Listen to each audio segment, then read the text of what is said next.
gonna no do that. How? Just gonna no.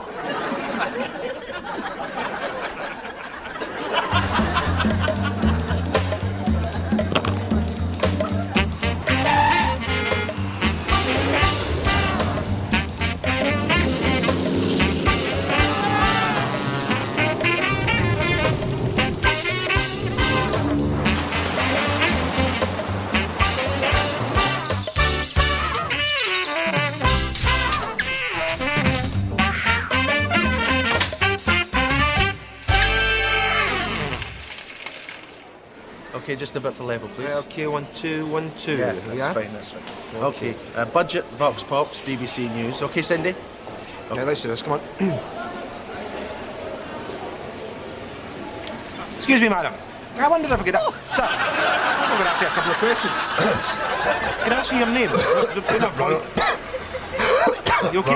Run over this. You okay? It's a bit dry. It's nerves. Okay. I'll come in again. Okay, fine.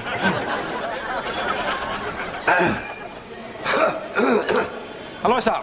Oh, what's this going on with a camera and all that? I don't know what to say. What are you doing? Surprised. I'm trying to act surprised, as if I've never seen you before. Oh, For the just Vox Pop. walk into the shot. Right, just walk into the shot. That's right. So, give me a minute. I'm actually, you'll not know me, but I'm actually an actor. I was on Taggart, I was a corpse. I know how to do this. You're only a reporter, I'm not having a go or anything like that, but... Okay, fair enough, okay. It's a prick. Excuse me, sir. Hello. I'm going to ask you a couple of questions. By the way, Tell me, what do you do for a living? I'm an actor. Tell me, there was an increase in taxes. Would you consider leaving the country? Leaving the country, let me think. Leaving the country. Would I leave the country? Would I leave the country? Uh-huh. I generally just get the bus or a train or that. Not bother with taxis. No. Taxes. That's what I'm saying. Is it 160 as soon as you get in? And then it goes up and up and up. You're watching it. Taxes. Income taxes. Right. I'll come back in again. Income taxis. Excuse me, sir. Oh, I'm sorry. I'm too busy.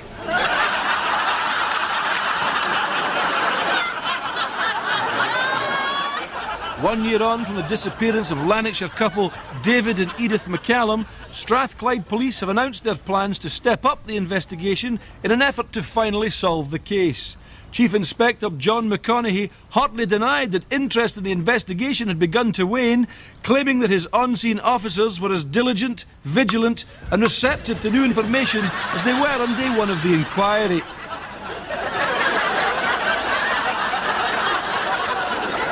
Jeremy Black at the investigation headquarters.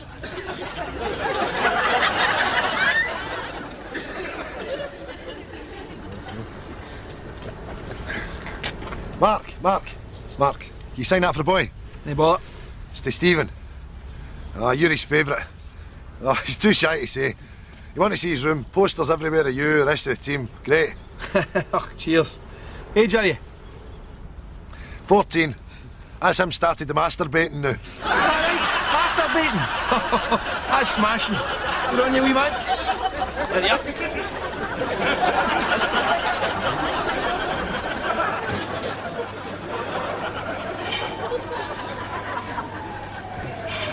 Yeah. Let me have a bagel, smoked salmon, cream cheese, tomato, hold the pickle, and a black Java to go. Bagel, smoked salmon, cream cheese, tomato, hold the pickle, black Java to go. Yeah, I'm on it. What do you want, bud? Come on, we ain't got all day. I'll take a rolling square sausage, hold the brown sauce, a cup of tea, milk, 2 sugars, and a chocolate snowball.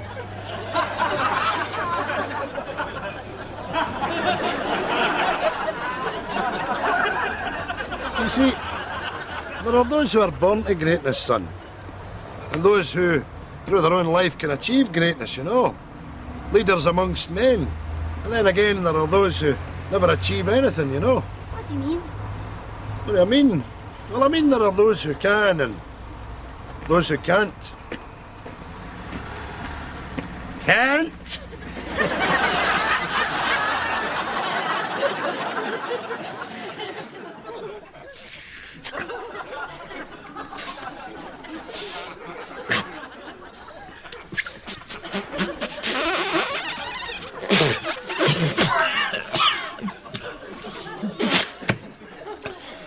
is no use. I know.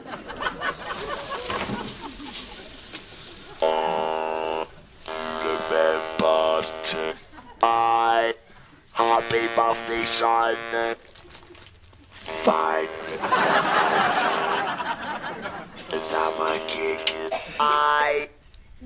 1, 2, 3. Happy birthday to you. Happy birthday to you.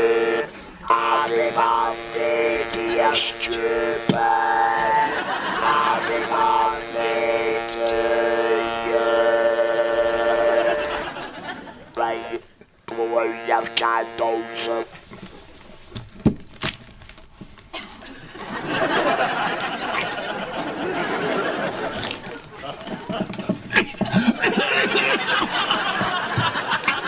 Good boy. Have a bag. What have you got in your sandwiches? Cheese. You? Cheese. Steve. Cheese. What you got, Davy? Cheese baguette. Cheese baguette. Don't forget to pack your baguette. What's wrong with a baguette? Je m'appelle David and my cheese baguette. Taxi to Paris for Le Baguette.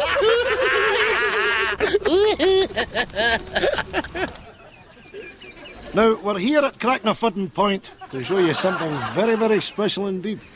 That's right, Rory. The most northerly phone box in the British Isles. Our friends at British Telecom tell us it takes 17,000 tons of steel to make the phone lines that travel from here to Land's End. Can you imagine that? But that's only the half of it, Rory. You see... Oh, there's a wee call for us. Well, we better take it, eh? Hello. Oh, there doesn't appear to be anyone there. Some wee bastards playing silly buggers here.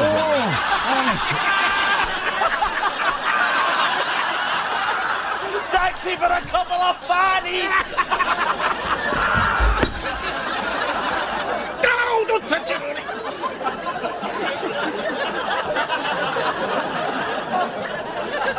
Wee, hello. It's me again with another big black bag full of goodies. Great. What have you got for us today? It's not for you. It's for those poor wee babies in the third world countries. Now, you told me that my presents and toys were going directly to their poor wee hands. Well, they are. Well, let's see what we've got. Oh, here, I've got a steak pie for you. Well, I've not got any use for it anymore, you see, because I took all the steak out to hang on my washing line for the pigeons to eat. That's why the pegs I handed in last week were stinking of rotten beef. But I've brought the pie crust. I don't know what use they could have for it. Maybe they could pop it in their head and use it like a wee bowler hat or something and pretend to be Englishmen. Good afternoon, Lord Nelson. Here's a wee game I invented for them to play in the desert. It's called tights golf. And what you do is you stretch each leg to its full length, and I'm a wide-legged woman. And the object of the game is to catch the golf ball in the cup, okay, like this. Well, it takes a minute to learn, but a lifetime to master. Why don't you just throw the ball into the cup? Why do you need the old tights? Well, it's free tights. You know, want my old tights? Are my old tights not charity as well? You're right. Sorry, you're right. Aye, it's my game and I play it with tights, okay? Well, have a look at this. Open up. Old tea bags. A man who a clever woman.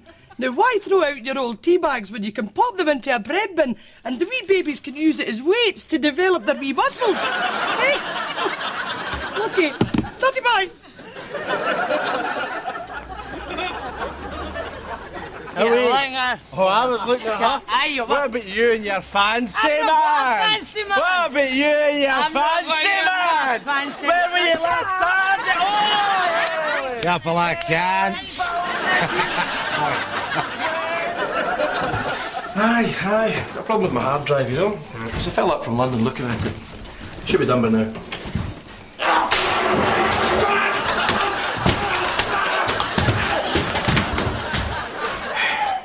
Give me another couple of minutes. Tea. Aye. Milk. Aye. Sugar. Aye. Hermesitis.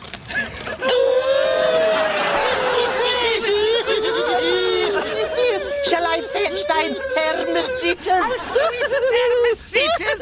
You come to greet us with mine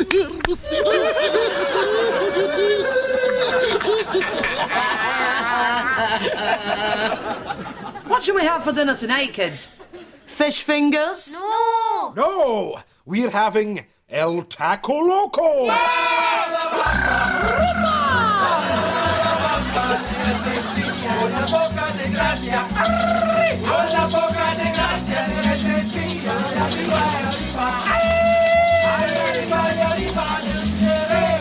Pop the fajitas into the microwave. Add the sauce to the chicken. Just add salsa. And arriba, el taco. El taco. Mouth-watering Mexicana in a matter of minutes.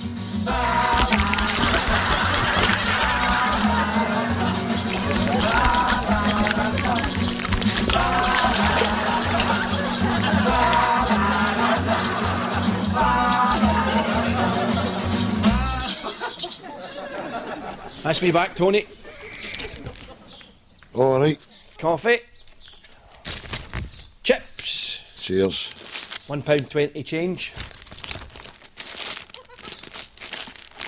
£1.20. I could get 20 quid note. Until you get chips, coffee and something for yourself. Aye, I did, man. Got this shirt. It's a cracker, isn't it?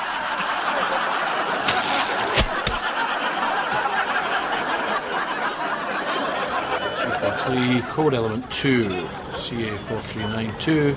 Please climb to 35. That's what you want. Yeah. I can't see! 35,000 feet! Unbelievable! Did he work here?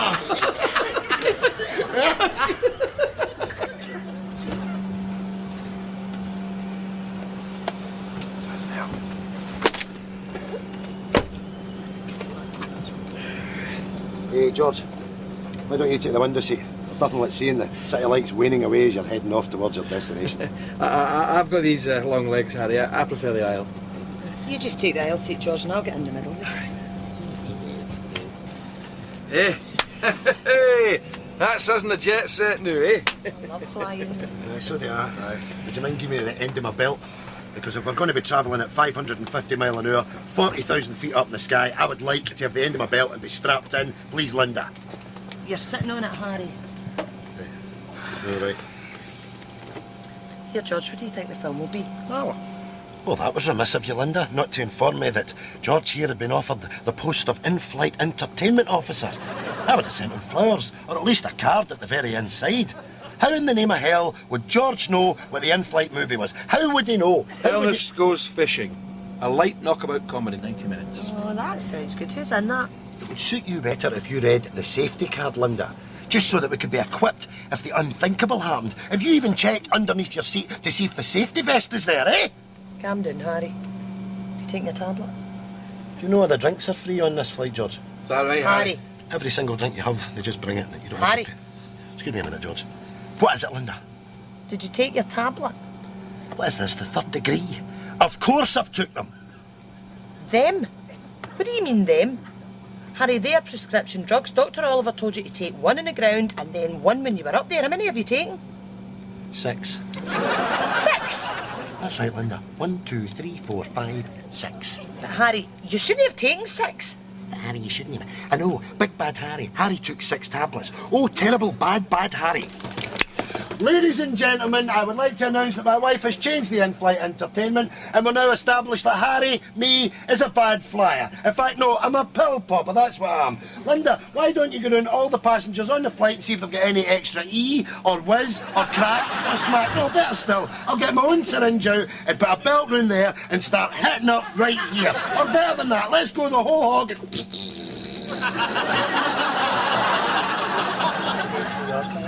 Here, there's cocktails on this plate. Echo Foxtrot Delta 158, please start your descent. Come on. Enough! Please wait for further instruction 158. Come on, enough! You something.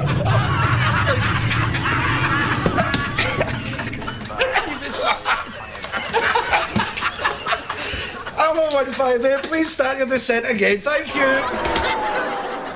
19 bottles of milk on your doorstep. Tell me you're no longer alive. You sit on your favorite armchair, but your heartbeat will never revive. There's newspapers hanging from your letterbox.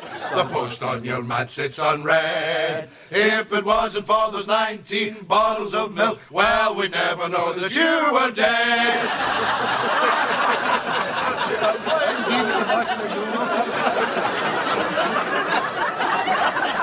Oh, your feet are fine, Mrs. Wilson. Thanks, Doctor. Where are my shoes? Here they are. Oh, don't forget your purse.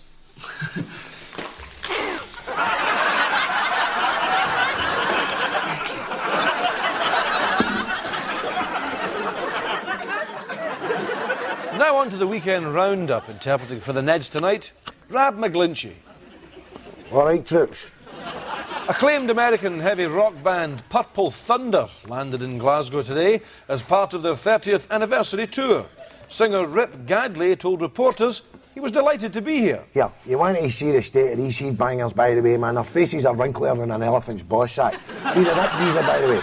He wears a mad wig, man. They're just a bunch of recovering alky geriatrics going at it, live fast, die young. Know what I mean? Tragic, sad, pish. Tonight the band are playing the first of 3 concerts at the Scottish Exhibition and Conference Centre. All nights are sold out, and the public are warned to be on their guard for ticket touts. MD wanting a ticket. Best seats in the house, by the way. Meet us out in front of the studio after the news. You buy 6, you get 2 free jellies. You're going to need them, by the way. Good night. Rock on.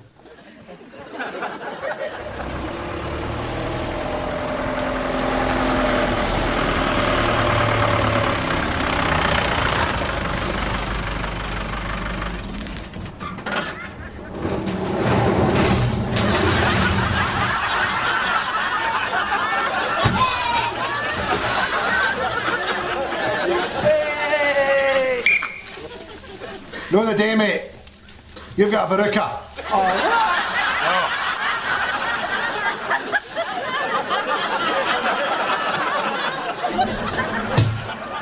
Steve, oh my man. What's the Hamden roarer? Same old shite, Charlie, man. Down that bookies, man. Ball her away for a big Yankee. That's me potless. Noonie and Dan for me tonight. Guess I am, my man. Here, are you doing anything for a fair holidays? Due to a lack of cabbage, it'll be Hemel. Hemel, man. Hemel Damie. Hemel Damie, that's a belter, man. Well, here, listen, man. This is my flair. It's only temporary, but no, till the builders get the mansion finished in Magaloo.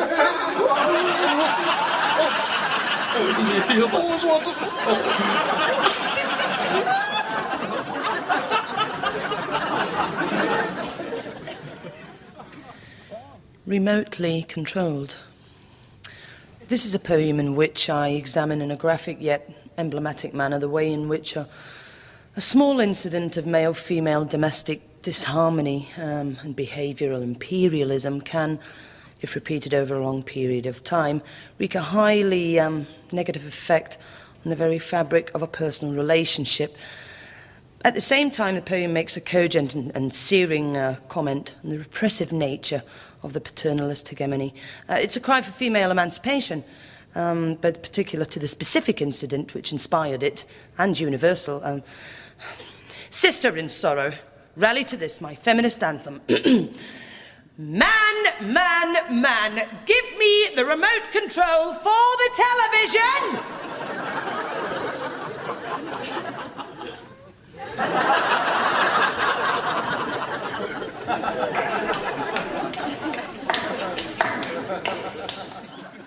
Counsel for the prosecution, please like to make his closing argument.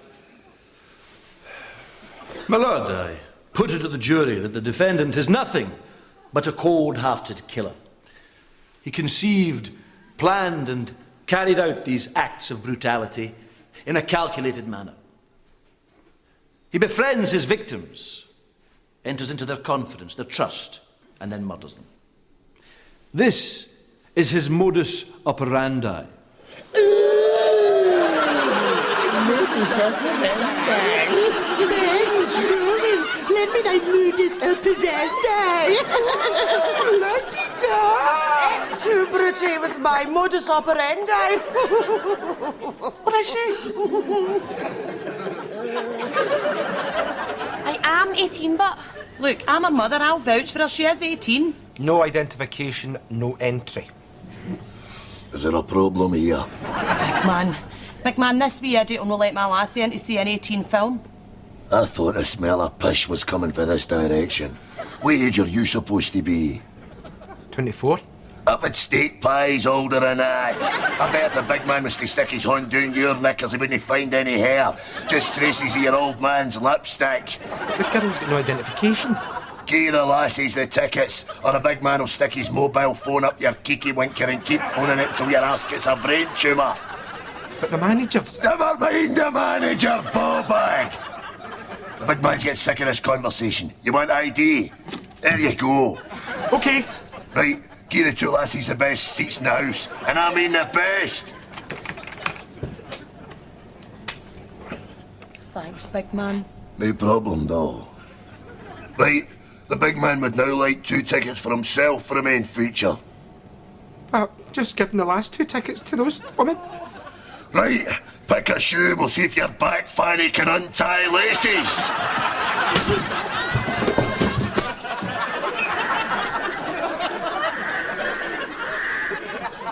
You know what it feels like, eh? On the cross!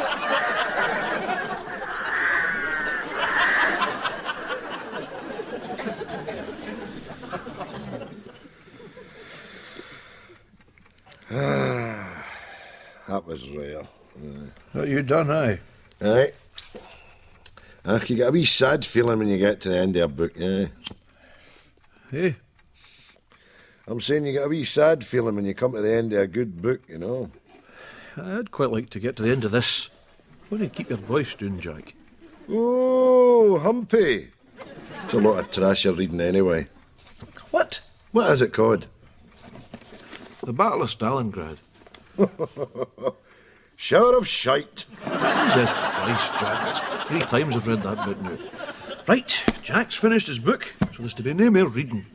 You're wasting your bloody time anyway. Oh, aye. That cowboy pish you're reading, eh? That's worth something, is it? Don't start. Cowboy books have got substance. There you are. Oklahoma Heart, El Paso Tears. That's a big weepy there. That's a daft woman's book there. What's it about? Well, it's about this cowpoke guy, you know. He's got the spurs and that, and the cowboy boots. Uses a lasso, he's got a horse and that, and... Jesus Christ, Jack. I'm up on what a bloody cowboy is. Well, what happens is he's widowed, you see, and he's awful upset about it because the Indians have murdered his wife and that, and his family. So he's in a hell of a mess. So he decides to up sticks and go to El Paso. And it's there he meets this lovely, lovely Chiquita. Whose father is in debt to the local landlord, is that it? Aye. And Big Cowboy Joe, he jumps in and saves the day. Aye, that's right, aye. Have you read this? Did you read this before? I've bloody no read it. It's the same story. It's carbon copy bollocks. Oh, and yours is much better, eh? What's yours about, eh? Don't tell me, I'll tell you. A bunch of daft bastard and soldiers running about. Pineapple. Wee, boof. The Germans. Oh, the Fuhrer. And how does it finish, eh? We win the war. Well, where's the surprise in that? Where's the twist, eh? Are you sitting reading the book going, oh, it's 50-50. This could go either way. The Germans might win the war, eh? What a nonsense. And look at your bloody cover there, eh? A big daft yank with his big white choppers and his rifle. A lot of tripe. Oh, look at your bloody cover. Hey, some big daft Marlborough man winching a wee lassie. That's a lot of nonsense, you see. The point of these books is that it actually happened. The war is real. Hey, cowboy books are all glamorised. How do you mean? See, the cowboy books, right, they paint the cowboy as a big shot, you know, a good guy. The fact of the matter was, you see, Jack, the cowboys were arseholes. Are you saying John Wayne was an arsehole? John Wayne wasn't even a cowboy, he was an actor. And he was an arsehole into the bargain. Wait a minute. He was in all the bloody war movies and all, the green berries and all that. Aye, and what? Well, he was an arsehole in name and all. That's what I'm saying to you. John Wayne was an arsehole. Aye. John Wayne's an arsehole. Aye. There were scenes of unrest today at Kirkcaldy Sheriff Court as a leading drug baron was to be sentenced for possession with intent to supply. Billy Peaches McGonigal, together with two accomplices, Stanley McHugh and Lawrence Smith, otherwise known as Mental Stan and Death, were caught with LSD with an estimated street value of £80,000. Before sentencing, the judge, Justice Sweeney, said that the crime was exacerbated by the fact that the drugs being peddled by McGonigal were impure and potentially dangerous. McGonigal refuted the allegation, vehemently replying, "You saying my gears know the business, you wigged up prick." He then revealed that he had brought a sample of the original haul into the courtroom, which he surreptitiously placed in the courtroom artist's glass of water. At this point, proceedings were held up by repeated sniggerings from the courtroom artist, who refused to surrender his glass of water to the court for analysis. Justice Sweeney asked for the sentencing to be deferred until tomorrow, and also requested that the courtroom artist's sketches be taken down in evidence. Jeremy Black, Kirkcaldy Sheriff Court. A very warm welcome to the Ricasey Community Pool Swimming Championships here in Glasgow. The men's final is about to start over a distance of 1 length. In lane 1, Hugh McFarlane of Abercar Crescent. Lane 2, Fraser Dunn from the High Flats. In lane 3 there, Ali McSween from Mitchell Road, still going through his warm-up, obviously. In lane 4, William Hamilton of No Fixed Abode. Lane 5, Daniel Gow from Kirstland Avenue.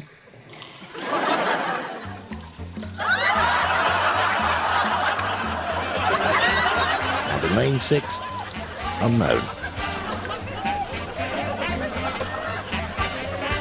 The competitors assume the position, and they're off.